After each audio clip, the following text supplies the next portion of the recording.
ಗುಜರಾತ್ ವಿರುದ್ಧ ಭರ್ಜರಿ ಗೆಲುವನ್ನು ದಾಖಲು ಮಾಡಿದೆ ಆರ್ಸಿಬಿ. ವಿರಾಟ್ ಕೊಹ್ಲಿ ಅಬ್ಬರದ ಆಟಕ್ಕೆ ಗುಜರಾತ್ ತಂಡ ಹೊಡೆದಿದೆ. ತವರು ನೆಲದ ಕೊನೆ ಪಂದ್ಯದಲ್ಲಿ ಭರ್ಜರಿಯಾಗಿ ಗೆಲುವನ್ನು ದಾಖಲು ಮಾಡಿದೆ ಆರ್ಸಿಬಿ. ವಿರಾಟ್ ಕೊಹ್ಲಿ ಅಬ್ಬರದ ಆಟಕ್ಕೆ ಗುಜರಾತ್ ತಂಡ ಅಕ್ಷರಶಃ ನಿಬ್ಬೆರಗಾಗಿದೆ.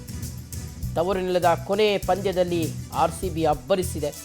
18.5 ಓವರ್ಗಳಲ್ಲಿ 5 ವಿಕೆಟ್ ನಷ್ಟಕ್ಕೆ 206 ರನ್ನನ್ನು ಗಳಿಸಿ ಆರ್ಸಿಬಿ ಅಭೂತಪೂರ್ವವಾಗಿರ್ತಕ್ಕಂತಹ ಗೆಲುವನ್ನು ದಾಖಲು ಮಾಡಿದೆ.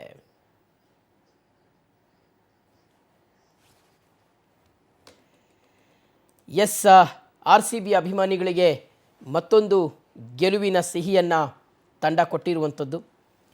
ತವರು ನೆಲದಲ್ಲಿ ಆಡಿದಂತಹ ಆಟ ಭರ್ಜರಿಯಾಗಿ ಗೆಲುವನ್ನು ದಾಖಲು ಮಾಡೋದರ ಮೂಲಕ ಅಭಿಮಾನಿಗಳಿಗೆ ನಿನ್ನೆ ವಿರಾಟ್ ಕೊಹ್ಲಿ ಅವರು ರಸದೌತಣವನ್ನು ಉಣಬಡಿಸಿದರು. 18.5 ಓವರ್ಗಳಲ್ಲಿ 5 ವಿಕೆಟ್ ನಷ್ಟಕ್ಕೆ 206 ರನ್ನನ್ನು ಗಳಿಸಿ ಭರ್ಜರಿಯಾಗಿ ಗೆಲುವನ್ನು ದಾಖಲು ಮಾಡೋದರ ಮೂಲಕ ಗುಜರಾತ್ ತಂಡವನ್ನು ಸೋಲಿಸಿದ್ದಾರೆ.